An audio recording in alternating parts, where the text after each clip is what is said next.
السلام علیکم۔ دل مشکل میں ڈوبا ہو، سوچ فکروں میں الجھی ہو تو اللہ سے دعا کرنا اور اتنا توکل ضرور کرنا کہ وہ رب تمہاری تمام دعاؤں کو دھیان سے سنتا ہے اور جواب بھی دیتا ہے۔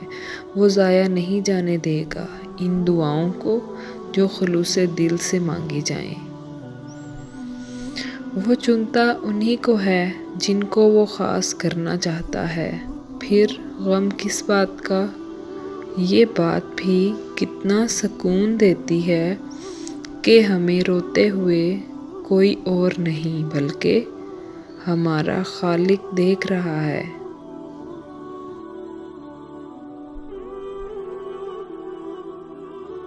اللہ کو پسند ہے جب انسان ہزار گناہ کے بعد اس کی طرف پلٹتا ہے، ٹوٹی پھوٹی ہی سہی اس سے معافی مانگتا ہے، کچی پکی ہی سہی اس سے توبہ کی تڑپ مانگتا ہے۔